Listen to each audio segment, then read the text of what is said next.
Well, hello, and welcome back to the Political Podcast. I'm joined today by my fellow co-hosts, Marcus Vincent and Mark Bilby, and special guest, Jonathon Lookadoo, who is the Associate Professor at the Presbyterian University and Theological Seminary in Seoul. Pleasure to have you with us, Jonathan. Oh, thank you so much, thank you so much, Jack, for having me on. I really appreciate it. No, it's great. It's our pleasure, and this is part of us sort of trying to get on all of the authors from the Apostolic Fathers series. We had Sean Willite on a couple of weeks ago talking about the Didache, and now we're blessed to have you on talking about the Epistle of Barnabas. Link in the description if you want to go and buy his book. Jonathan, look, the first question is this.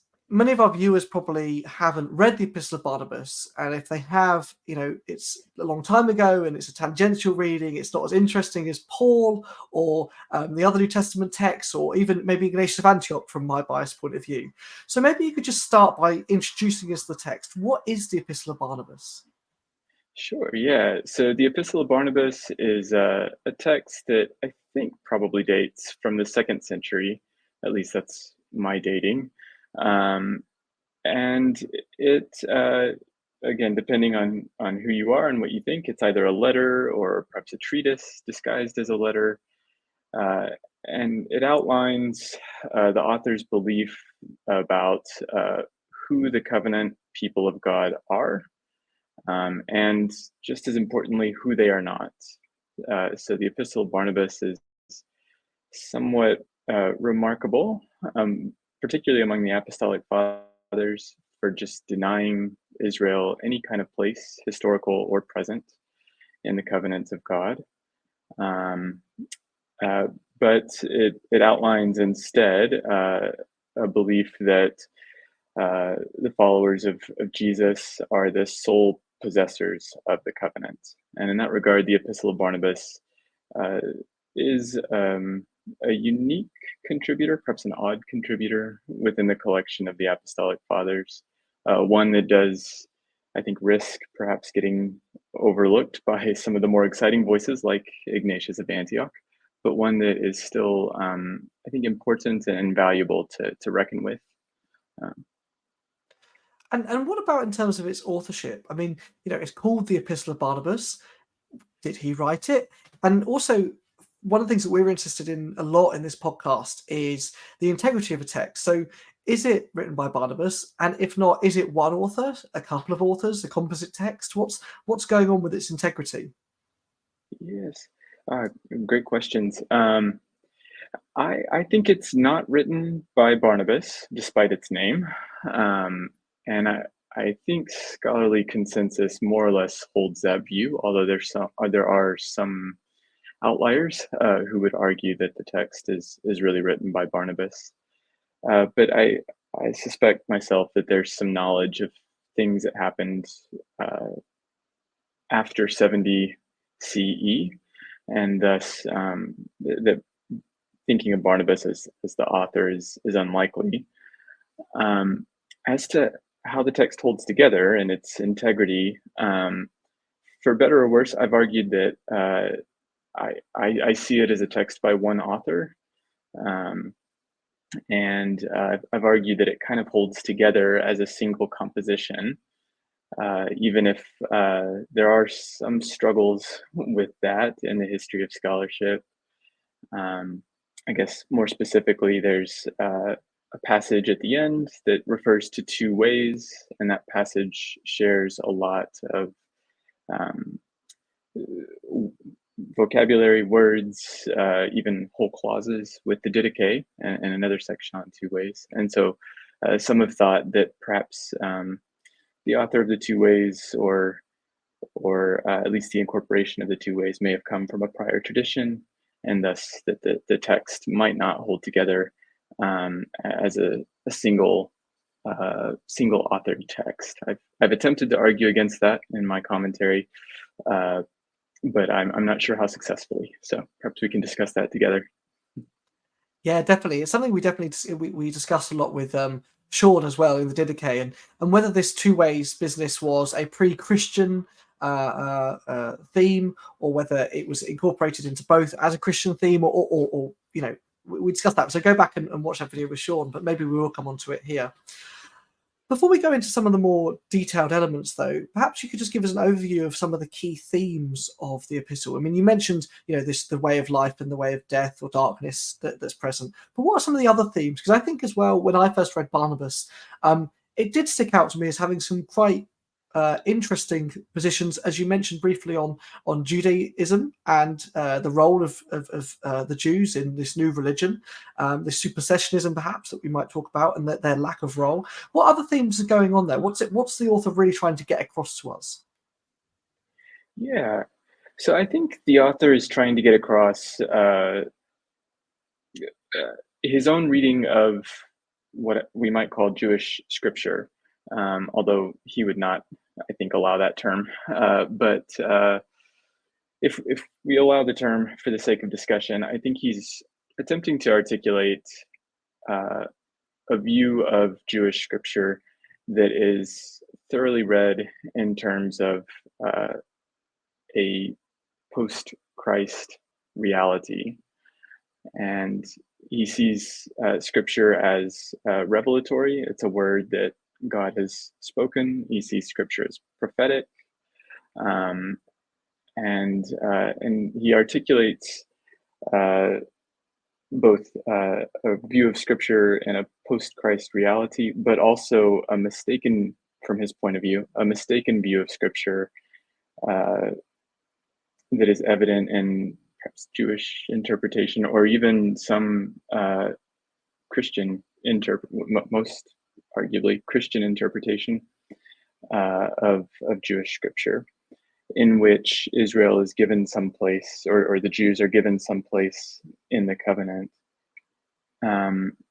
Barnabas is challenging to read, I think, because he dismisses that. He sees, for example, at one point, he refers to the practice of circumcision, and he sees the Jews there having simply been deceived by a demon, he says. So these are, I think, important texts to read within the 2nd century, because they tell us about the history of Jewish Christian interactions.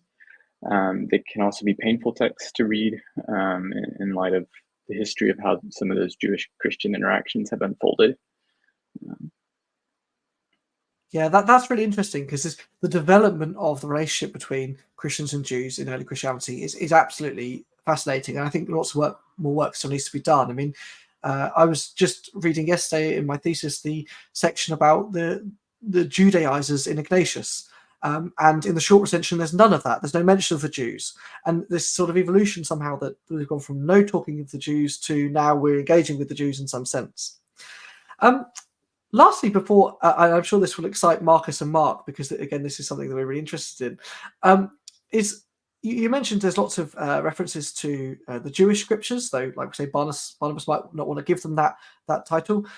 But how does the epistle work with our canonical New Testament? I read obviously your book, and you mentioned Matthew and Paul. Maybe you could tell us a bit more about that, and even maybe the slight reference to John, although I know that's slightly more ambiguous. Yeah, that's right. So I think thematically there are a number of similarities. Maybe if we just take Paul as an example, Barnabas has a section where he reflects on the two people, and he connects them to the stories of unusual births in Genesis, for example, Jacob and Esau. And this is something that I think we see Paul doing, perhaps in slightly different ways, but in Romans 9 through 11, Paul makes a similar kind of arguments. Again, I think to different ends, but using a lot of the same motifs. And so we see the Epistle of Barnabas working with the same imagery, sometimes working with the same scriptural passages, and attempting to articulate a view that fits his own context and his own viewpoint better. And he does a similar thing with Matthew and Matthean imagery, And then perhaps arguably with John, I tend to be perhaps a bit of a maximalist at times, and so I tend to be a little bit more favorable to that. But yes, yeah, we see Barnabas playing with lots of the same imagery, although it's difficult to tell if he ever quotes directly. I think he doesn't quote directly, so it's difficult to tell the exact knowledge that he had. But he's living in the same world, breathing the same air, and using the same imagery.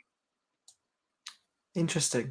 That's interesting. I mean, before we joined and started the record button, Marcus and I were talking about the influences of Paul on Barnabas, and in particular with relation to the resurrection. And Marcus, you actually wrote an article on this some time ago, which you were dragging up from the depths of your memory, flicking through the files in the brain. What do you see of that, of Paul's influence in Barnabas, if at all? And maybe again we can draw it back to some of our key themes of this podcast relating to the apostolos and other things. Do you ask yes. me? Yes. Oh, right. No, okay. Marcus, tell us about your article. Yeah, I mean that was an article early in my career, when actually it was an afterthought, which I did after discovering that there's so little about Christ's resurrection in the first 2 centuries, and where I made the case that whenever we have somebody talking about Christ's resurrection, there is a close relationship to Paul. Usually Paul is quoted or discussed, or Paul's letters are in the background. And you simply need to compare, for example, the Didache, which has a section at the beginning, which is very parallel to Barnabas at the end. Though I'd like to discuss that, Jonathon, a bit later with you, because we have this Latin text of Barnabas, where exactly this section on the 2 ways is missing. But that we might come to that.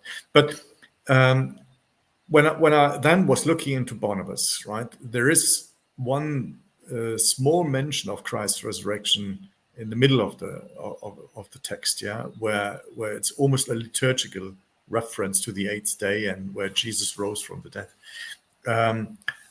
And whereas another passage in chapter 5, we may also come to discuss that one, refers to the general resurrection, but doesn't invoke Christ's resurrection as a source for the general resurrection of people, which is surprising if there is a close relation to Paul, right? So he doesn't do that. But nevertheless, I think that Barnabas is one of the witnesses, at least the text as we have it, that refers to Christ's resurrection with regards to the 8th day, confirmed in a way my thesis, and that's why I was writing this article. But I think after having written the book on the resurrection of Christ, I probably could write a bit more on Barnabas, because it shows that whenever somebody talks about Christ's resurrection in the first 2 centuries, Paul lurks around the corner. And Barnabas, as whether he wrote the text or whether he didn't write the text, but the fact that the authority placed this text under the closest ally and co-worker of Paul, even the one who oversees Paul to some extent, if we trust Acts, so he is the one who should look after him, right? Introduces him to the apostles and also monitors a bit what he's doing. Then has a big fallout with him. So Barnabas is a historical literary link to the Pauline tradition.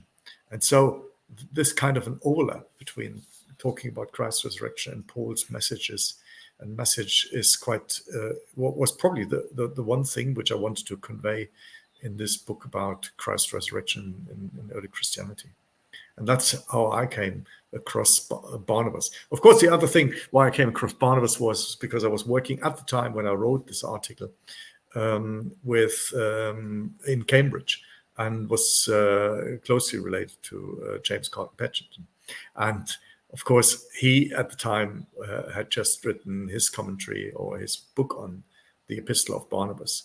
And so we had quite a number of conversations about this pretty odd piece of a text, and but I don't want to go into more detail, but we can draw out a few more things. Yeah, I mean that's been one of the recurring themes of this podcast, isn't it? You know, this reference to when there's Paul, there's resurrection, and they always seem to go together. And so my question is then, just to dig a bit deeper, Marcus, into that, is that in relation to the dating of Barnabas, then where would you like to put it? Let me just ask Jonathan back before I come with a few ideas. I'd like to draw out a bit more from Jonathan. What are the reasons for you placing the text location-wise and also dating-wise? Because it's always got a huge impact if we contextualize a text to what we think that a text is doing. Yeah, no, you're exactly right. It does have a huge impact. So in terms of the location, I'm not entirely sure, just because there aren't that many clear references. Tentatively, I suggest Alexandria as the perhaps place of writing, just because there is our earliest quotations, and quite a lot of quotations come from Clement of Alexandria. There's some allegorical exegesis within the Epistle of Barnabas. It would fit well in Alexandria, but it doesn't have to go there. It could have been written elsewhere too. In terms of the date, there's two, I guess, primary passages in my view in terms of how to determine the date. Mm-hmm. One is a reference that to Daniel, and this reference to 10 horns or 10 kings. And so people have attempted to count the number of kings and Caesars that might allow for that passage to determine the date. I think the most likely answers in response to that passage are either Vespasian in the 70s or Nerva in 96 to 98. The other important passage for dating is the reference to the temple. So the temple is referred to in Barnabas 16, and then in verses 3 through 5 there's a reference to the possibility of perhaps rebuilding a temple. Some opponents of Barnabas perhaps wanting to rebuild a temple. And for me, that seems to suggest a date around the time of the Second Jewish War. And so that's where I end up landing in the book. I take the temple as the later evidence. I take that as a reference to some sort of physical temple, whether to Jupiter or to some rumor perhaps of a Jewish temple. And then I date the text to sometime around the start of the Jewish War, just for the sake of having numbers, because that makes me feel comfortable. I put 130 to 132 in the book, but I can move around a little bit sometime around that time. Yeah, I mean, I would place it roughly at the same time. Yeah. I think James does a similar thing. He also thinks in the late Hadrianic times, around the Second Jewish War. And I think that's the strongest indication. I think the Nerva thing and Vespasian is probably part of this positioning the text itself as an old text that makes those references, even if it hides in a way also these references in allegorical language. But I would agree. I mean, the temple has been lost. The idea is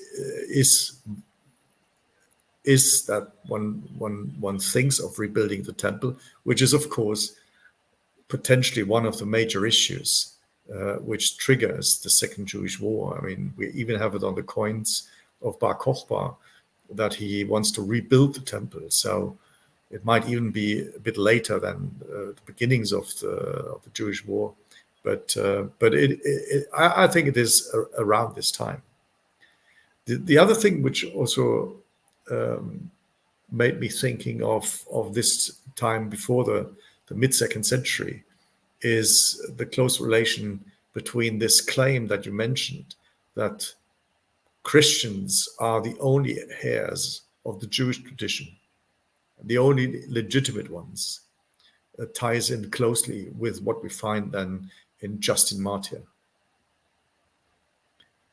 And even though Barnett, who I used when I'm checking the not the references, but even the hints and the Pauline backgrounds to some of our writings, he's so meticulous in his, if I remember right, in 1942 studies on the Pauline material in the Apostolic Fathers. But despite the fact that he almost has every windfall of Paul in the text mentioned, with regards to Barnabas, he says that he cannot find any clearer indication of a Pauline reference except for a more general Pauline Pauline framework. So that's quite interesting. And here again, I would say, even if we had a text that had been written in that way as we have Barnabas today, and if he had had, let's say, a 10-letter collection of Paul's letters, it would be quite surprising if he had not, as then people later do. Of course, we know Justin doesn't do, but even in Justin, we can see, and that's the difference between Justin and Barnabas. In Justin, and with regards to Justin, Barnett, for example, lists a whole range of Pauline texts where he clearly sees these types of hints or not parallels in our sense that we have verse parallel, but expressions that we find in Paul, language that we find in Paul, which then we find again in Justin, without Justin, of course, making reference to them, which is a problem in itself. So in a way, I think Barnabas has a similar case, but also a different case from Justin. And if we placed him parallel to Justin, so in the 160s, we probably would have a more similar case than Justin. But because he doesn't, I think I would agree with the dating that you suggested. Yeah. I think that is really interesting to compare Barnabas and Justin and as well the reference to Barnett is just reminds me that the methodologies that we use when we're attempting to determine influence or to find that just reflecting critically on the methodologies that we use is quite important because that makes a big difference in whether one sees influence of Paul on Barnabas or not. And I do think, I mean, one of the things we have to go for is always external attestations, as if we have those, right? And when we have those, and the other one is internal references. And the second thing, which I also think is very important, and because we touch at it almost with every podcast we do, is the manuscript basis of the text that we have. And maybe you can say a bit more about what's the best critical edition, what is the material basis for that critical edition, and where are we with the latest research on the manuscript basis and papyri and so forth. Yeah, absolutely. So with the Epistle of Barnabas, there are a number of Greek witnesses. Perhaps I think the most significant one probably is the one from Codex Sinaiticus. where there's the Greek text of the letter is included between Revelation and the Shepherd of Hermas at the end of Codex Sinaiticus. There's also a Greek manuscript from the 11th century, whose Latin name I'm about to butcher, but Codex Hero Solimitanus. Thank you very much. Appreciate it. I can see it in Latin. I can see it in my eye. I can't pronounce it. I apologize. But yes, there's that. There's a family of Greek manuscripts that all trace back to the same the same source one way or another, because they all begin with Barnabas 5:7, so they begin in the middle of the letter, and they come immediately after Polycarp's letter to the Philippians, chapter 9, verse 2, if I can use that language, and they just merge together. There's no indication that these are separate texts. They're merged in the manuscript tradition. And there's also another fragmentary 4th century Greek papyrus. So those are our Greek references, and I suspect the critical editions from Michael Holmes or Bart Ehrman or Andreas Lindemann and Henning Paulsen, or any of the printed editions that listeners are likely to look at. They're indebted to these Greek manuscripts most strongly, and perhaps Codex Sinaiticus is maybe it's one of the key witnesses, at least. Now, alongside that, I think earlier there was a reference to the Latin manuscript as well. Barnabas was translated into Latin. And it's a very interesting translation for all sorts of reasons, but one of the key reasons that it's interesting is that it ends earlier than the Greek manuscripts. It ends in what we would see now as Barnabas 17.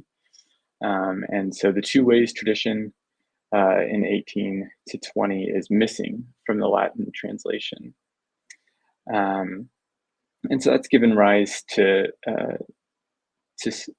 some thought that perhaps Barnabas was originally written, that Barnabas 1 to 17 might be earlier, at least within this version of the text, and that the two ways tradition may have been added on at some point later on.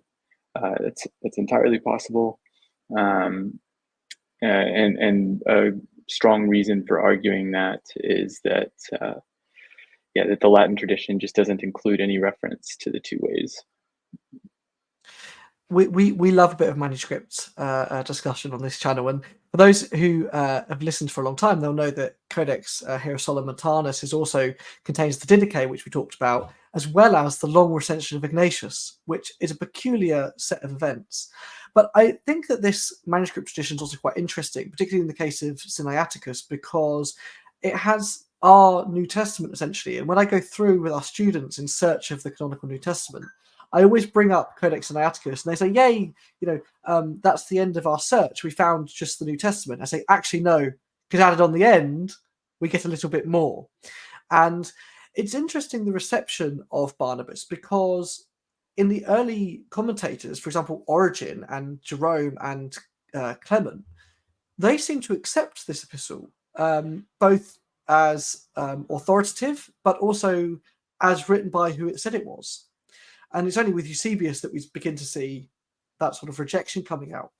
And that's what I think makes Barnabas such a important text in a way that others like maybe Ignatius or Polycarp aren't, because they seem to not have quite the same respect among the 3rd century and later commentators, whereas Barnabas is placed in that quite important category. And in its inclusion in Codex Sinaiticus, I think, is significant alongside the other canonical New Testament texts. And the fact that Origen and Clement and Jerome all say, "Oh, this is good," that shows the impact this text was having, and the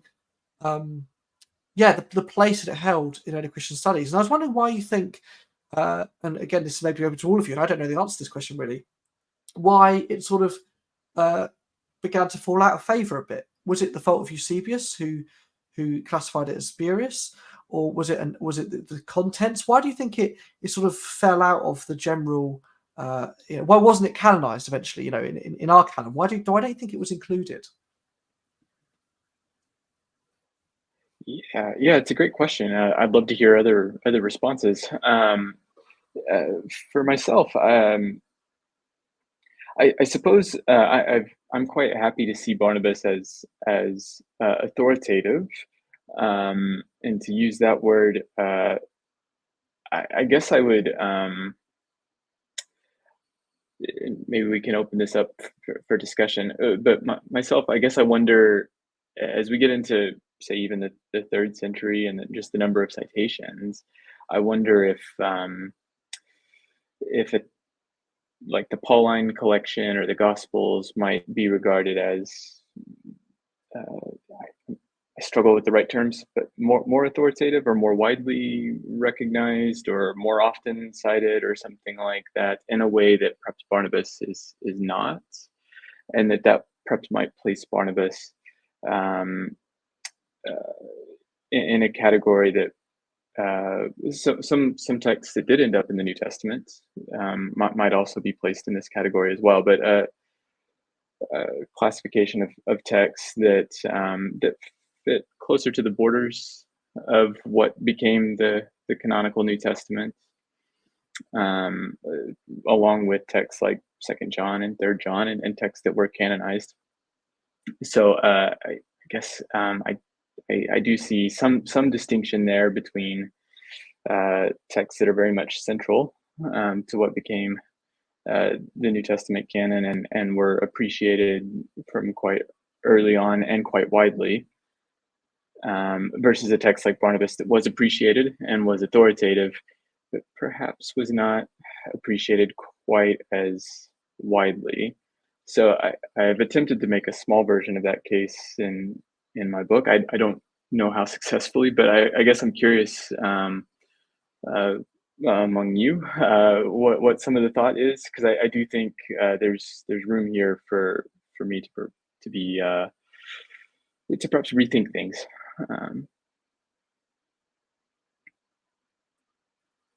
Yeah, I think it's that question is a real question. I mean, and I think none of us will pretend to have the answer. I remember when I was asked to give a paper at a conference where Jack and me attended in Cambridge a few weeks ago. The question there was about the naming of texts according to apostles, and what it makes that, let's say, a text is being credited to Barnabas, or another one features with, let's say, pseudo-Paul or other things. And I was looking into those questions of pseudonymity in the 2nd century. And it's interesting that we only have very few cases where people start talking about the giving of names to texts, of texts being rewritten and plagiarized and misused. And if I'm not mistaken, I only could list 3 of these cases. The latest one is early 3rd century, is Tertullian, who complains about the misuse of his own writings against Marcion. So in the preface to these 5 books, he gives us the story that he has attempted to write this work 3 times, and twice he suffered that people nicked his texts and shortened it or rewrote it, plagiarized the text, and handed it out under his name without his authority. A second case which I came across is in unfortunately unpreserved letters, but in the recording of Eusebius about the letter collection of the 8 letters of Dionysius of Corinth, where also Dionysius complains that his letters were nicked by somebody. And it seems to be a Marcionite, because he seems to have written the text in ways that displeased Dionysius. And he himself complains about Marcion in one of these letters, probably in more than one, but he mentions him only once. And then, of course, we have the report by Tertullian that Marcion himself complains about plagiarisms, that people nicked his texts, which means the Gospels and the Pauline letters, and reworked them and handed them out under the names, in the case of the Apostles, the Gospels, and under the name of Paul, the revised version of his collection. So I don't know more than those 3. And I was wondering then, what happened when people then place names that are not in the list of the 12, or that are in the list of the 12. And I think Barnabas is a special case because he's not in the list of the 12 in the Gospels. Whereas, let's say, James, John, Peter, and even Jude, to some extent, belongs to the family and is part of the close ranks of the 12. And only these texts end up in the canonical New Testament. So my cautious suggestion to the people there was, because these people were all looking at these great names being given to texts in order to authorize these texts. And I was asking myself whether giving the name of Barnabas to a text is rather disqualifying a text from entering the canonical collection. So it's giving authority, but also making a distinction between the canonical namings of texts and the non-canonical ones. And this is even reflected in the Codex Sinaiticus, where we have the closest relation between these texts, because it comes at the end, with the Shepherd of Hermas and with the disputed revelation, of course, So it is a form of distancing, not just of giving authority. But why that? I think in principle, I would think Barnabas would have fit quite well the canonical tradition. Because if you look into Justin, for example, and the people later, they make such an important claim that Christians are the verus Israel, the true Israel. So why not including the letter of Barnabas? Don't know. I really have no idea. I mean, it could have served the canonical tradition well, but maybe it has not fit in with, and maybe also it has given Paul too great of weight. But then, when I reflect on it, I'm not satisfied with my answer either, because Acts makes a big case with introducing Barnabas. Barnabas is unknown from the Marcionite collection, so he has no place in the Pauline collection of him. It has a place, of course, an important place in the canonical Paul. And in parallel, it has an enormously important case in Acts. But even in Acts, Barnabas is somehow limited, from the dispute that he has and the fallout with Paul. He becomes forgotten in Acts. So he is an ambiguous character as well. Yeah, but just to go back to the Codex issue, is in Clara Montanus, Barnabas is placed in between Jude and Revelation, so not as appendix, but right in the middle of the well, not the middle, but you know what I mean, in between two very much canonical texts. And indeed, even later on, I mean, Didymus the Blind and Serapion continue with, and this is quite late now, continue with this idea that, you know, he's authoritative and canonical in some sense. So, you know, there's clearly some disagreement going on here among the early Christians about, you know, whether we're going to include it or not. And although it doesn't make the final product, I do think that in a way that, again, some of the other apostolic fathers don't, sharing maybe only this title with the Shepherd of Hermas, it's pretty good, right? If you're an early Christian, this is up there in a way that some of the other apostolic fathers maybe don't get included. Mark, you've been suspiciously quiet. What do you make of the Epistle of Barnabas?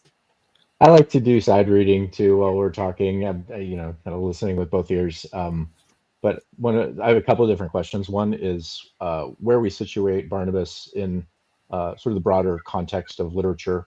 We mentioned some scripture quotations.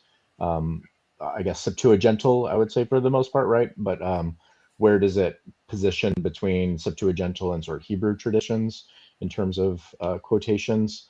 I'm trying to think kind of the broader constellation of quotations. There's some maybe connections with Second Peter, for instance, about the 1,000 years. There's references to Enoch. So to me, I'm wondering how you position it in terms of what is there a prior canon, or is it more sort of a free constellation of prophetic oracles on which this text is drawing? I'm also wondering about how you position it in relation to Philo. How much is the interpretation similar, for instance, of like allegorical or ethical teachings or interpretations of the kosher laws? How similar is that to Philo? How different is that from Philo? Is it supersessionist in a profoundly new way, or is it really tapping into traditional, maybe Alexandrian motifs?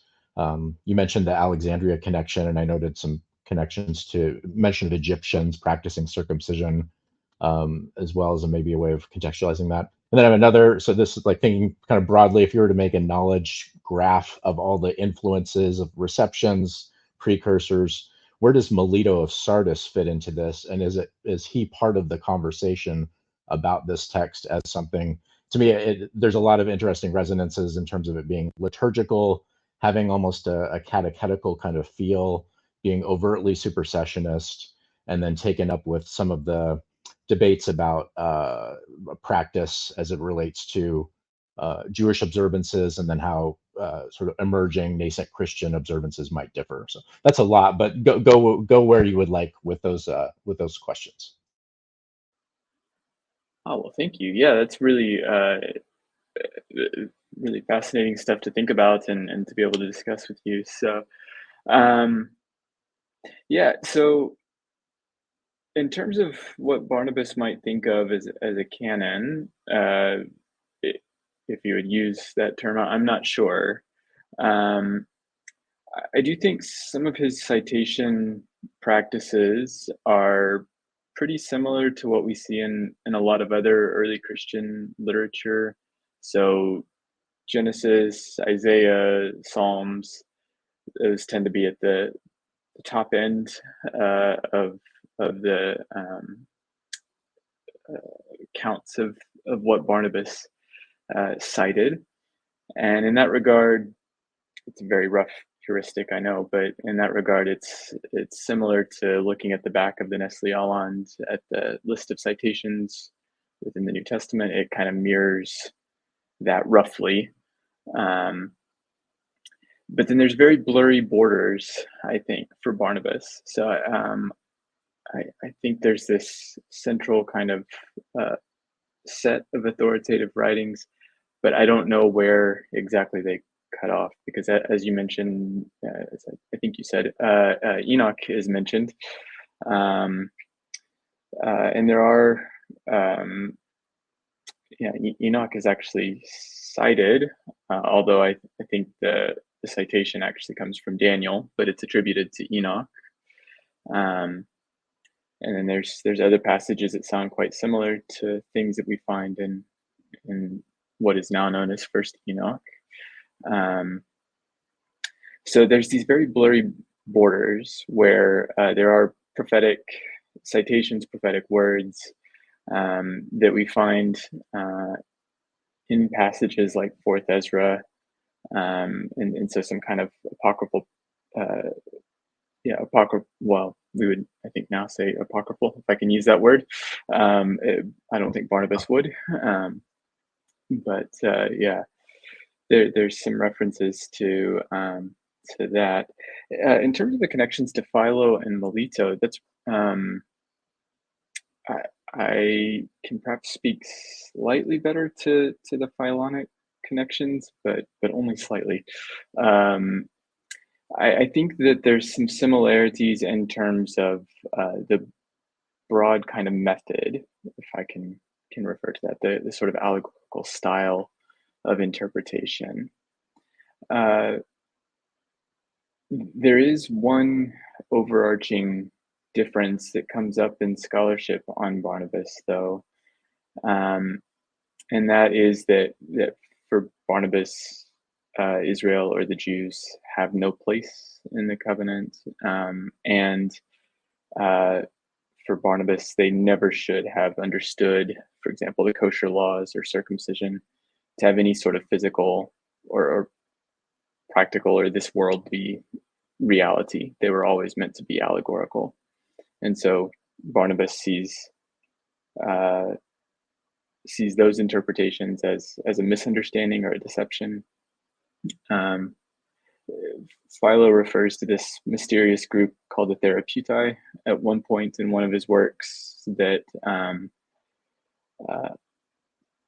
he says did not practice the Jewish law, but only interpreted it symbolically. And Philo rejected this and allowed for some kind of continued physical practice of the Jewish law, if I'm understanding him right. And so in that regard, Barnabas may well have connections back to Alexandrian Jewish exegesis, including Philo, but maybe not just Philo. And the Melito question is really interesting. I think I'm going to have to think further on that. I haven't explored it, and that's probably an oversight of my commentary. So I need to look into that more, because that's a really intriguing suggestion. So if I could follow quickly, I know Marcus probably has something here, but if I think Marcus is dating Hebrews now into the 160s or 170s, it also to me evokes, I'm seeing not only connections with Justin Martyr in terms of emerging Adversus Judaeus literature, but sermonic, very deeply like midrashic literature where you're citing but then explaining and then going almost topic by topic. I work in patristic sermons a lot, and usually they're 4th and 5th century sermons, but to me this has the feel of sort of the early emergence of Christian homiletics, and I would see similarities then, like with what's emerging maybe with Hebrews, but the date of Hebrews, our company here might date Hebrews a little differently than what many scholars do. Yeah, but I would agree, Mark, with this emerging of this anti-Jewish writing, and listening to Jonathan and to you all. And I wonder whether it would be valuable to compare more closely the Marcionite texts with Barnabas, because I think one can show with the Epistle of Barnabas how one Jew reacts. I mean, a Jew who somehow is linking himself to Christ, how this type of a Jew reacts to the development of the Second Jewish Revolt, and we can see similarities.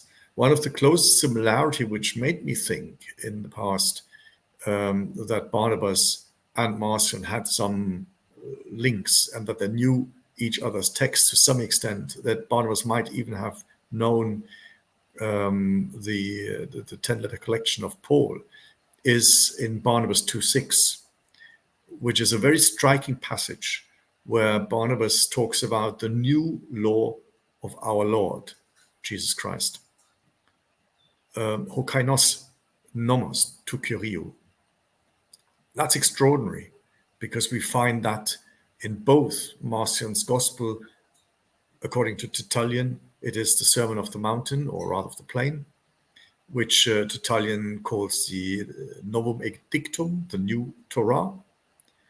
And we have the same again in Paul. So in the Marcionite Paul as well. So this emphasis that the Torah has no longer any standing for the Christians, but that the Christians have their own Torah. Now the difference, but this would be the parallel, and the parallel would also be that they reject the type of what goes on in the revolution against the Romans. But then the difference is that in Barnabas, he makes use of all these old prophetic and even Torah readings. Yeah, he quotes from the Torah, he quotes from the prophets, he quotes from Daniel, but he revises their interpretation and even claims that the Jews are misreading it. But he wants to give it a different reading, which then continues in Justin and in Irenaeus, of course, yeah, and becomes the Orthodox strand. Whereas Marcion grapples, I think, with the same problem. He's also like Barnabas, closely related to Philonic traditions with regards to the creation. So he believes, like Philo, that the transcendent God has never created a material world. Yeah. So the first story of the creation is a nominal one, a phenomenal one, but not some in the phenomena themselves, not in the material world, which is only in the second narration of the creation in Genesis 2. And that's the demiurge, that's the logos, yeah. So it's a different creator from the true transcendent God who has never created this world. So that's where I think he would side with Philo. But then comes the difference that he would not make use of these writings in order, and if he does so in many few instances where he also talks about an allegorical reading. So here we have got another parallel to Barnabas, but Barnabas makes more use of these old writings and I think sits himself not as a new form of religion. That's, I think, the biggest difference. So whereas Marcion in the antithesis states that there is a difference between Judaism and Christianity, Judaismum and Christianismum, yeah. Barnabas, I think, would only stay with Jews, of course, Christian Jews, yeah, Jews according to Christ. But that, I think, creates the big trouble that Christians in the wake of Barnabas, Justin, Irenaeus are disinheriting, are supersessionist Christians that do, as you said, Jonathan, do not leave anything to the Jews. Whereas Marcion tries to recreate Jews in two forms, if you like. One is a Christian form, which he claims for himself, and the old Torah and the rabbinic, if you like, or the other form of Jews, right? He leaves the heritage to them and creates a new Torah for a new people. Whereas Barnabas, and I think Justin and Irenaeus and others later would say, yes, we have a new Torah, as Tertullian says, but the old one we also want. Yeah, fascinating. So much more. I feel like every time that we get to the end of our hour together, the question is, why aren't we doing more research on the topic we've been just discussing, right? Why are there not more people looking at the relationship between Barnabas and Marcion? Why isn't there more people looking at Barnabas as a progression for early Christians and their relationship with Judaism? Like there's still so many questions that need looking at, and PhDs and monographs and articles to be written, and yet not enough people doing it. Jonathan, thank you so much. It's been an absolute pleasure to talk to you, and I'm sure we could have done another hour. But for those of you who don't know, although I mentioned at the beginning, Jonathan is based in Korea. So to get our timings right across the world, from Europe to North America and Asia, has been quite challenging at times. So, Jonathan, we'll let you get off to bed, I think. Well, I appreciate it, and yeah, thank you very much for having me on, and thank you for getting up, Mark. I know you're up early, so I appreciate it. Thank you to all of you. No, pleasure. And remember, his book is linked down in the description. It's excellent. You should go and buy it. And as always, the Patreons and also my Twitter are links below as well. So thank you so much for joining us, and we look forward to seeing you next time. Bye-bye.